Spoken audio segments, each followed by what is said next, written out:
ఈరోజు BC political front రాష్ట్ర కార్యాలయం చిక్కడిపల్లి లోపల బీసీ పొలిటికల్ ఫ్రంట్ చైర్మన్ అన్న బాలగోని బాలరాజ్ గౌడన్న గారి నేతృత్వంలో కార్యక్రమానికి ఇచ్చేసినటువంటి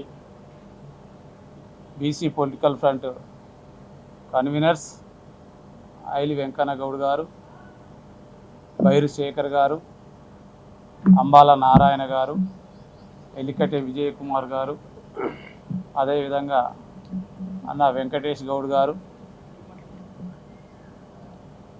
అందరికీ, అదేవిధంగా ఈ కార్యక్రమానికి ఇచ్చేసినటువంటి మీడియా మిత్రులందరికీ కూడా పేరు పేరున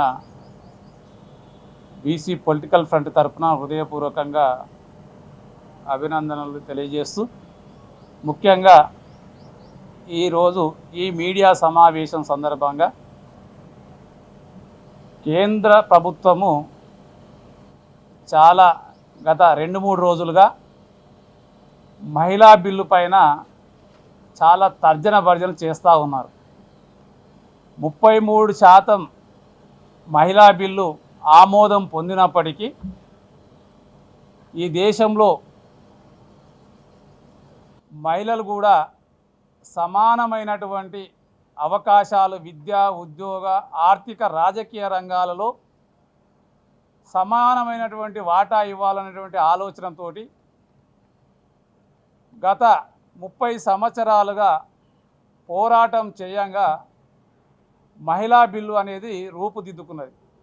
ఈ మహిళా బిల్లు పెడుతున్నటువంటి సందర్భంలోనే కేంద్ర ప్రభుత్వానికి చాలాసార్లు మా బీసీ సంఘాల ద్వారా, కుల సంఘాల ద్వారా మేము విజ్ఞప్తి చేసినాం. మహిళా బిల్లు పెడితే సరిపోదు, ఆ మహిళా బిల్లు లోపల ఓబీసీ మహిళల యొక్క కోటా తేల్చిన తర్వాతనే మహిళా బిల్లు అనేది రూపకల్పన చేయాలని చెప్పడం జరిగింది. ఎందుకంటే ఎస్సీ ఎస్టీలకు రిజర్వేషన్ ఉంది కాబట్టి ఆ జనాభా దామాష ప్రకారంగా సోదర ఎస్సీ ఎస్టీల సంబంధించినటువంటి ఆ మహిళలు భాగస్వామ్యులు అవుతారు. మిగతా శాతానికి వచ్చేసరికి మరి రాష్ట్రంలో ఉన్నటువంటి ఓబీసీ మహిళలకు మరి సబ్ కోటా ఎంతో తేల్చాలని చెప్పడం జరిగింది. ఓబీసీ మహిళా కోటా తేల్చకుండా మీరు మహిళా బిల్లు అనేది ఇంప్లిమెంటేషన్ చేస్తే దాంట్లో ఇలా దొరలు పోయి దొరసానమ్మలు వస్తారు. ఈరోజు ఎవరున్నారు? రాజ్యసభలో కానీ పార్లమెంట్లో కానీ అంతా దొరలు, వ్యాపారవేత్తలు, పారిశ్రామికవేత్తలు, దోపిడీదారులు. ఈరోజు మనం రాజ్యసభ సీటు ఎవరికి ఇస్తారు? వాస్తవంగా సమాజంలో సేవ చేసినటువంటి వాళ్లకు, అత్యధికంగా వెనుకబడిన వర్గాలకు, సామాజిక సేవ చేసినటువంటి వాళ్లకు, ఉద్యమాలు చేసినటువంటి వాళ్లకు, సంఘ సంస్కర్తలకు ఇస్తారు. కానీ ఈరోజు కోట్లాది రూపాయలు తీసుకొని ఈరోజు వ్యాపారవేత్తలకు, ఈరోజు భూ కబ్జాదారులకు, అదే బ్యాంకులను దోపిడీ చేసినటువంటి వ్యక్తులకు ఈరోజు రాజ్యసభ సీట్లు అమ్ముకున్నటువంటి దుర్మార్గమైనటువంటి పరిస్థితి వచ్చింది. మళ్ళీ రేపు ఈ మహిళా బిల్లుతోటి మళ్ళీ ఈ యొక్క దోపిడీదారుల యొక్క వీళ్ళ యొక్క ఫ్యామిలీనే, వీళ్ళ యొక్క భార్యనో, బిడ్డనో, కోడలో ఎవరో ఒకరు మళ్ళీ ఆ స్థానంలో వచ్చేటువంటి అవకాశం ఉంటుంది. కాబట్టి రాష్ట్ర ప్రభుత్వానికి విజ్ఞప్తి చేస్తూ ఉన్నాం. అదేవిధంగా ఈ రాష్ట్రం నుంచి ప్రాతినిధ్యం వహిస్తున్నటువంటి ఈరోజు చాలామంది ఎంపీలు ఉన్నారు. ఈరోజు బండి సంజయ్ గారు ఉన్నారు, కేంద్ర మంత్రి. నిన్న చెప్పారు ఆయన, మహిళా బిల్లు పెడితే రేవంత్ రెడ్డికి ఏంటి నష్టం అన్నారు. అయ్యా, రేవంత్ రెడ్డికి నీకేం నష్టం లేదు, కానీ ముందు ఓబీసీ మహిళా కోటా తేల్చడానికి నీ వంతు ప్రయత్నం ఏం చేశావు బండి సంజయ్ గారు? ఈరోజు ఓబీసీ మరి మోర్చా జాతీయ అధ్యక్షులు ఉన్నారు, లక్ష్మణ్ గారు ఉన్నారు. మరి ఆ బిల్లు లోపల మహిళా కోటా అడగాల్సినటువంటి అవసరం ఉంది. అదేవిధంగా ఈటల రాజేందర్ గారు ఉన్నారు. అదేవిధంగా ఈ యొక్క తెలంగాణ నుంచి కేంద్ర మంత్రి ఉన్నటువంటి కిషన్ రెడ్డి గారు ఉన్నారు. అదేవిధంగా ధర్మపురి అరవింద్ గారు ఉన్నారు. ఇంతమంది ఉన్నప్పటికీ, అదేవిధంగా కాంగ్రెస్ నుంచి ప్రాతినిధ్యం వహిస్తున్నటువంటి 8 మంది పార్లమెంటు సభ్యులు ఉన్నారు. ఏ ఒక్కరు కూడా మరి ఈ యొక్క బిల్లు మీద మాట్లాడలేదు. ఒకే ఒక్కడు ఈరోజు చూస్తే మన పార్లమెంట్లో చెడ్డా ఉన్నాడు కదా. ఈరోజు చాలా వరకు ఆయన ఎన్ని సమస్యలు ఈరోజు భారతదేశంలో ఉన్నటువంటి బడుగు వర్గాలకు సంబంధించినటువంటివి ఈరోజు రిలయన్స్ చేస్తున్నటువంటి దానిల మీద దాని యొక్క చాలా అంశాల మీద ఈరోజు ఆయన మాట్లాడితే ఆయనను బహిష్కరిస్తూ ఉన్నారు. కనీసం ఒక్కడు మాట్లాడితేనే దేశంలో ప్రజల మధ్య ఇంత చైతన్యం వచ్చింది కదా. ఈరోజు పార్లమెంట్లో ఉన్నటువంటి ఓబీసీ లీడర్లకు మరి ఆయనకున్నటువంటి చైతన్యం లోపల ఎందుకు లేదు అనేది కూడా ఒకసారి ప్రశ్నించుకోవాల్సిన అవసరం ఉంది. మీరు ఆ స్థాయిలో కొట్లాడితే ఖచ్చితంగా ఓబీసీలకు చట్టపరంగా వచ్చేటటువంటి హక్కులు వస్తాయి. ఈరోజు చూస్తూ ఉన్నాం బీసీ బిల్లు రేపు ఏప్రిల్ మొదటి వారంలో కేంద్ర ప్రభుత్వం బీసీ జనగణన చేయబోతుంది, మొత్తం జాతీయ జనగణనలు చేయబోతా ఉంది కేంద్ర ప్రభుత్వం. ఈ జనగణన లోపల కూడా ఇక ఏప్రిల్ మొదటి వారంలో చేసేటటువంటి జాతీయ జనగణనలో బీసీల యొక్క కాలం అనేది ఇప్పటిదాకా పెట్టలే. ఎస్సీలది పెట్టిరు, ఎస్టీలది పెట్టిరు. మరి ఈ దేశంలో 3600 కులాలు ఉన్నాయి.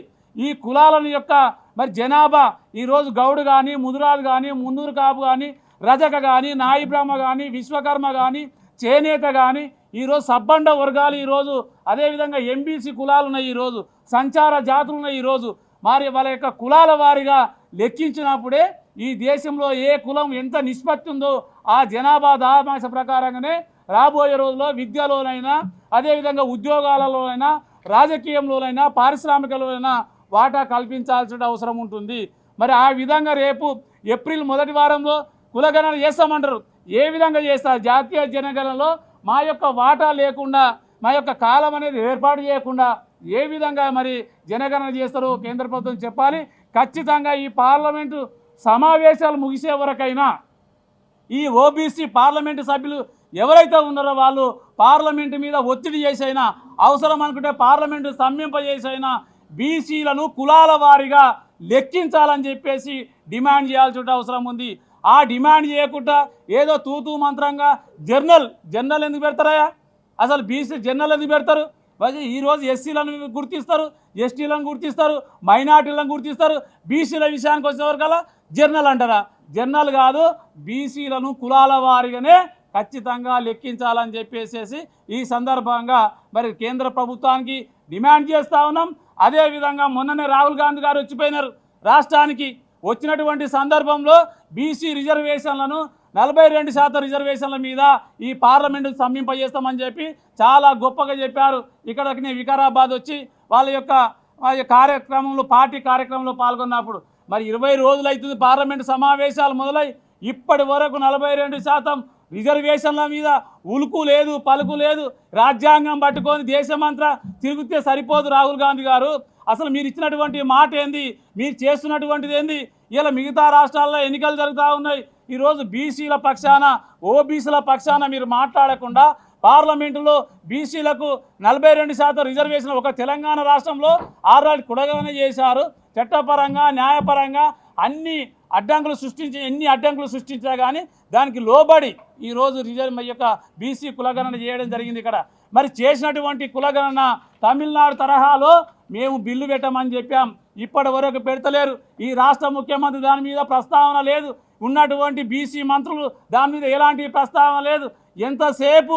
ఎంతసేపు దాట వేసే ధోరణి కనపడుతుందే తప్పితే ఈ రిజర్వేషన్ల మీద మీ యొక్క ఎన్నికల మేనిఫెస్టోలో ఇచ్చినటువంటి వాగ్దానం ప్రకారంగా కాంగ్రెస్ ప్రభుత్వం ఎక్కడ కూడా పార్లమెంటులో 235 మంది పార్లమెంటు సభ్యులు ఉంటే ఏ ఒక్క పార్లమెంటు సభ్యుడు కూడా ఓబీసీ రిజర్వేషన్ల పైన మాట్లాడకపోవడం అనేది చాలా సిగ్గుచేటైనటువంటి అంశం. ఈరోజు ఇప్పటికైనా ఈ తెలంగాణ రాష్ట్రం నుంచి కనీసంగా దేశవ్యాప్తంగా ఉన్నటువంటి వాళ్ళు మాట్లాడలేదు. మరి ఇక్కడ అసెంబ్లీలో తీర్మానంలో పాల్గొన్నటువంటి బీజేపీ పార్లమెంటు సభ్యులు ఏం చేస్తూ ఉన్నారు, కాంగ్రెస్ పార్లమెంటు సభ్యులు ఏం చేస్తూ ఉన్నారు? దాన్ని ఒత్తిడి చేసేటువంటి ప్రయత్నంలో బీఆర్ఎస్ ప్రభుత్వం, బీఆర్ఎస్ అపోజిషన్లో ఉన్నటువంటి బీఆర్ఎస్ ఏం చేస్తూ ఉన్నది? కేసీఆర్ గారు ఫామ్ హౌస్కు ఈరోజు పరిమితం అయిపోయి ఈ రిజర్వేషన్ల ప్రస్తావన మాట్లాడలేకపోతా ఉన్నారు. ఎందుకు? ఈ రాష్ట్రంలో 60% మంది బీసీలు ఉంటే ఈ బీసీల గురించి మాట్లాడడానికి మీకెందుకు నోరు మెదపడం లేదు? బీసీల ఓట్లు కావాలి, బీసీలు మీ జెండాలు మోయాలి, మీకు జిందాబాదులు కొట్టాలి. కానీ జనాభా దామాష ప్రకారంగా బీసీలు రిజర్వేషన్ అడుగుతూ ఉంటే ఈరోజు చట్టసభలో పంపడానికి కానీ నామినేటెడ్ పోస్టులో మొన్ననే చూసాం రాజ్యసభ సీటు ఈరోజు వేం నరేందర్ రెడ్డికి ఇచ్చారు. ఏం తక్కువైందా ఈరోజు ఈ రాష్ట్రంలో? ఈ రెడ్డిలకు ఏం తక్కువైంది? ముఖ్యమంత్రి వాళ్ళే ఉన్నారు, హోంమంత్రి వాళ్ళే, విద్యాశాఖ వాళ్ళే. ఈరోజు ఉన్నటువంటి మంత్రివర్గంలో 50% వాళ్ళే ఉన్నారు. అయినా అవి చాలవన్నట్టు ఈరోజు నరేందర్ రెడ్డి గారికి రాజ్యసభ ఇచ్చారు. బీసీలకు ఇవ్వమని చెప్పాం, ఏ ఒక్కరు కూడా పట్టించుకోలేదు. కనీసం దాని మీద బీసీ ప్రజాప్రతినిధులు కూడా దాని మీద నోరు మేపలేదు. ఇంకా మేము ఒక పక్క బీసీలకు కావాలంటే మీరు వాళ్ళని తీసుకొచ్చి శాల్వలు వేసి సన్మానాలు చేసి దుప్పట్లు కప్పి వాళ్ళకి ఇంకా శుభాకాంక్షలు చెప్తా ఉన్నారు. కొంచెమన్నా సిగ్గుపడమని చెప్తా ఉన్నాం. ఆయా రాజకీయ పార్టీలో ఉన్నటువంటి బీసీ లీడర్లు ఇప్పటికైనా సిగ్గుపడాలి. ఈరోజు మీరు ఎంత ఒత్తిడి చేసినా పంచాయతీ ఎన్నికల్లో 52% గెలిచి చూపించారు. మొన్న మున్సిపాలిటీ లోపల కార్పొరేషన్ లోపల 60% గెలిచి ఈరోజు బీసీలు చైతన్యంగా ఉంటే ఇక్కడ ఉన్నటువంటి ప్రజాప్రతినిధులు మాత్రం నోరు మూసుకొని ప్లాస్టర్లు వేసుకొని ఆ యొక్క మరి ముఖ్యమంత్రికి అడుగులకు మడుగులొత్తుతూ ఈరోజు కాలయాపన చేస్తూ ఉన్నారు. ఖబర్దార్, ఇప్పటికైనా చెప్తా ఉన్నాం, మీరు ఇట్లా ఈ బీసీ రిజర్వేషన్ల పైన కానీ కులగణ అంశం పట్ల కానీ రక్షణ చట్ట విషయంలో కానీ మీరు నోరు మెదకపోతే ఈ అంశాన్ని తెలంగాణ రాష్ట్రంకే పరిమితం కాదు, దేశవ్యాప్తంగా బీసీ పొలిటికల్ ఫ్రంట్ ఆధ్వర్యంలో దేశవ్యాప్తంగా తిరుగుతూ బీసీలను చైతన్యం చేస్తామని చెప్పేసి ఈ సందర్భంగా ఆయా రాజకీయ పార్టీలను డిమాండ్ చేస్తా ఉన్నాం. నమస్తే. మహిళా బిల్లులో బీసీల సబ్ కోటా తేల్చిన తర్వాతనే అదేవిధంగా ఈ దేశంలో జరుగుతున్నటువంటి జనగణనలో కులగణన చేయాలి, బీసీ కులగణన, అదేవిధంగా బీసీలకు రక్షణ చట్టం అనే దాని మీద ఈరోజు విలేకరుల సమావేశం ఏర్పాటు చేయడం జరిగింది మా పొలిటికల్ ఫ్రంట్ రాష్ట్ర కార్యాలయం. ముఖ్యంగా మిత్రులారా, స్వాతంత్రం రాకముందన్న బీసీలు స్వతంత్రంగా బతికారు, కానీ ఈ స్వతంత్ర భారతదేశంలో బీసీలు ఒక ద్వితీయ శ్రేణి పౌరులాగా బతుకుతూ ఉన్నారు. స్వతంత్రం వచ్చిన తర్వాత ఎలాంటి హక్కులు లేకుండా, రాజ్యాంగం రాసుకున్న తర్వాత ఆ రాజ్యాంగంలో బీసీలకు ఎలాంటి రిజర్వేషన్స్ కానీ హక్కులు కానీ లేకుండా 1865లోనే బ్రిటిష్ వాడే జనగణన, దేశంలో జనగణన చేస్తూ కులగణన కూడా చేయడం జరిగింది. అది 1981 నుంచి మొదలుకొని 1881 నుంచి మొదలుకొని 1931 వరకు నిరాటకంగా చేసినాడు. ప్రతి 10 సంవత్సరాలకు ఒకసారి చేసిన దాంట్లో బీసీల యొక్క కులగణన కూడా చేసిరు. ఆ రోజు వృత్తికుల యొక్క కులగణన జరిగింది ఆ రోజు. దాని తర్వాత స్వాతంత్రం వచ్చిన తర్వాత 1951 నుంచి ఇప్పటి వరకు 15 సార్లు కులగణన చేస్తే, ఏ కులగణనలో కూడా జనగణన చేస్తే ఏ జనగణనలో కూడా బీసీ కులం అనేటటువంటి కాలం లేకుండా చేసేసి, ఆ రోజు కాంగ్రెస్ పార్టీ అయినా ఈరోజు బీజేపీ పార్టీ అయినా కేంద్రంలో రాష్ట్రంలో ఉన్నటువంటి అన్ని పార్టీలు ఆధిపత్య వర్ణ పార్టీలన్నీ బీసీల యొక్క ఆర్థిక, రాజకీయ, సామాజిక అభివృద్ధిని అణిచివేస్తూ కాలానుగుణంగా ఈ యొక్క బీసీలను వెదగకుండా చేయడం అనే ఒక పక్క ప్రణాళికతో జరుగుతుందని మేము తెలియజేస్తూ ఉన్నాం. ఈరోజు మహిళా రిజర్వేషన్స్ మీరు 33% పెట్టిరు, సంతోషమే. కానీ ఏ మహిళలు పెట్టిరు మీరు? ఇలా మహిళా రిజర్వేషన్స్ ముసుగులో ఎదుగుతున్న బీసీ ఎమ్మెల్యే ఎంపీలను కూడా జీవితాలు తుంచివేసి రాజకీయ సమాధి చేసినటువంటి ఇది కూడా ఒక కుట్ర అని నేను తెలియజేస్తా ఉన్నాను. ఈరోజు మహిళా రిజర్వేషన్ పెట్టిరు. ఈ ఆధిపత్య వర్గాలు మా దగ్గర కానీ రెడ్లు కానీ వెర్మలు కానీ కమ్మలు కానీ వాళ్ళు భర్త ఒక కాడ వేసుకుంటే మహిళ వచ్చిన కాడ భార్య ఒక కాడ వేసేస్తారు. ఒకటే 2 కాన్సెప్ట్ భర్త ఒకటి భార్య ఒకటి వేస్తుంటారు. ఎందుకంటే వాళ్ళకి ఏ నీతి, నిజాయితీ, ధర్మం అనేది ఏది లేదు. వాళ్ళకు 119 మంది ఎమ్మెల్యేలు ఉంటే ఈ తెలంగాణ రాష్ట్రంలో 45 మంది రెడ్లే ఊరు, 63% వెల్మలు, రెడ్లు, కమ్మలు వీళ్ళే ఉన్నారు. ఉండగా కూడా వీళ్ళు నామినేటెడ్ పోస్టులో కూడా మొత్తం రెడ్లకు, వెలమలకు, కమ్మలకు వాళ్ళకే ఇచ్చుకుంటారు. అంటే ఎక్కడ కూడా నీతి, నిజాయితీ, ధర్మం అనేది వీళ్ళకి లేదు.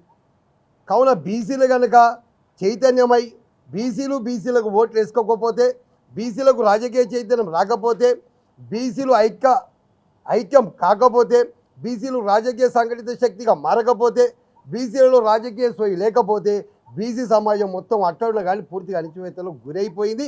ఆల్రెడీ బీసీలు అనే ఉనికే లేకుండా పోతాయని తెలియజేస్తూ ఉన్నాను. స్వతంత్రం వచ్చి 79 సంవత్సరాల బీసీలకు రక్షణ చట్టం కావాలని కొట్లాడుతున్నాం అంటే ఇంకా మనం ఏడ ఉన్నామని నేను ప్రశ్నిస్తూ ఉన్నాను. బీసీలకు సోయి లేదు. బీసీలు అన్ని పార్టీలలో, ఆయా పార్టీలలో బీసీలు బందీ అయిపోయారు. బీసీలు ఎవడం చూస్తే చర్చిలో ఉండడం చూస్తే 80% మంది హిందూ బీసీలు. మన హిందూ రథయాత్రలో మన సోయిలో మనం ఉన్నాం. కానీ వాడేం చేస్తున్నారు? ఆధిపత్య వర్గ బీసీలు, ఆధిపత్య వర్గ హిందువులు ఏం చేస్తున్నారు? ఆధిపత్య వర్గ 10% ఉన్నట్టు హిందూ సోదరులు ఏం చేస్తున్నారు? 90% ఉన్న బీసీ హిందువుల యొక్క జీవితాలను నాశనం చేయడం కోసం వాడు అసెంబ్లీలో, పార్లమెంట్లో కూర్చొని మన తలరాతలు రాస్తూ ఉంటే మనం పండుగ కూడా తిరుగుతున్నాం, చైతన్యం లేకుండా తిరుగుతూ ఉన్నాం. మీకోసం మీరు బతకడం కాదు, మీ పిల్లల కోసం వాళ్ళ పిల్లల కోసం బతకాల్సినటువంటి అవసరం ఉంది. ఈరోజు బీసీలు ఏ రంగంలో ఎదిగే పరిస్థితి లేదు. పారిశ్రామిక రంగంలో ఎదిగే పరిస్థితి లేదు, ఓ సినిమా రంగంలో ఎదిగే పరిస్థితి లేదు, ఓ ఫార్మా రంగంలో ఎదిగే పరిస్థితి లేదు, ఓ రియల్ ఎస్టేట్ రంగంలో ఎదిగే పరిస్థితి లేదు, ఓ రాజకీయ రంగంలో ఎదిగే పరిస్థితి లేదు. ఇక మరి ఎందుకు బీసీలు? ఒక ఓట్లేయడం కోసమేనా బీసీలు? ఎందుకు బీసీలకు సోయస్తలేదని మేము మాలాంటి వాళ్ళం ప్రశ్నిస్తూ ఉన్నాం. ఇంకా కూడా మనకు సోయి లేకపోతే, ఇంకా కూడా మనం ఏం జరుగుతుందో కూడా తెలుసుకోలేని పరిస్థితిలో ఉంటే బీసీలు పూర్తిగా అణిచివేయడమే కాదు, పూర్తిగా నిర్మానుష్యంగా మారిపోతాయి. తెలంగాణలో బీసీలు ఒకప్పుడు ఉండేదానికి. అందుకే బీసీ సోదరులారా, ఇప్పటికైనా చైతన్యం అవ్వండి, ఇప్పటికైనా ప్రశ్నించండి. లేకపోతే మనం ఎంతో మంది ఎమ్మెల్యే ఎంపీలు గెలిచేది నెక్స్ట్ అది కూడా గెలిచే పరిస్థితులు ఉండవు. ఎందుకంటే ఒక బలమైన ఎమ్మెల్యే క్యాండిడేట్ ఒక కాన్స్టిట్యున్సీలో ఉంటే అది మహిళా రిజర్వేషన్ అయిందనుకో, ఆ మహిళలో బీసీ మహిళ లేదు. ఇప్పుడు మహిళలు అంటే ఎవరు వస్తారు? ఒకప్పుడు దొరలు పటేలను మనం గెలిపించినాం, ఈరోజు దొరసాలని పటేలమ్మని మనం పంపించాల్సి ఉంటుంది. అక్కడ ఎవరిని ప్రశ్నించి ఎవరిని అడిగే పరిస్థితి కూడా లేదు. కావున బీసీ సమాజం కనుక చైతన్యం కాకపోతే ఇంకా మేము ఇట్నే ఓట్లు వేసుకుంటూ పోతాం. మీ సంఘాలుగా, పొలిటికల్ ఫ్రంట్లుగా, ఇంటలెక్చువల్గా మీరు ఏమైనా పెట్టుకుంటూ పోరి, మేము ఇట్నే ఉంటాం అని అంటే మాత్రం చాలా నష్టపోయే ప్రమాదం ఉంది. కాబట్టి ఖచ్చితంగా అందరు చైతన్యం కావాల్సిన అవసరం ఉంది, అందరూ ప్రశ్నించాల్సిన అవసరం ఉంది. ఇప్పుడు జరగబోయే పార్లమెంట్ జరుగుతూ ఉంటే ఇంతవరకు అన్న చెప్పినట్టు ఒక 8 మంది ఎంపీలు, బీజేపీ నుంచి ఒక 8 మంది ఎంపీలు, మనకు కాంగ్రెస్ పార్టీ నుంచి ఉండి కూడా ఒక్కరు కూడా బీసీల గురించి మాట్లాడాలంటే మరి వీళ్ళని ఏమనాలో మరి బీసీలే. వీళ్ళ రాబోయే కాలంలో మనం ఎన్నికలు వచ్చినప్పుడు వీళ్ళ యొక్క ఓటుతోనే వీళ్ళకి బుద్ధి చెప్పాల్సిన అవసరం అని తెలియజేస్తూ, ఈరోజు బీసీ రక్షణ చట్టం కంపల్సరీ జరగాలి ఈ రాష్ట్రంలో. అదేవిధంగా జనగణనలో కులగణన జరిగి తీరాలి. అదేవిధంగా 47% రిజర్వేషన్స్ని తమిళనాడు తరలో 9th షెడ్యూల్లో పెట్టించేదాకా మీరు ఉద్యమంలోకి రావాలి. బీసీలందరూ రోడ్ల మీదకి వచ్చి ఉద్యమించకపోతే ఇవేమైనా పోరాటాల వరకే ఆగిపోతే తప్ప కార్యాచరణ వరకు రావని తెలియజేస్తూ, నాకు ఈ అవకాశం ఇచ్చినటువంటి పొలిటికల్ ఫ్రంట్ చైర్మన్ బాలరాజన్న గారికి, అదేవిధంగా సభాధ్యక్షులకు ధన్యవాదాలు తెలియజేస్తాను.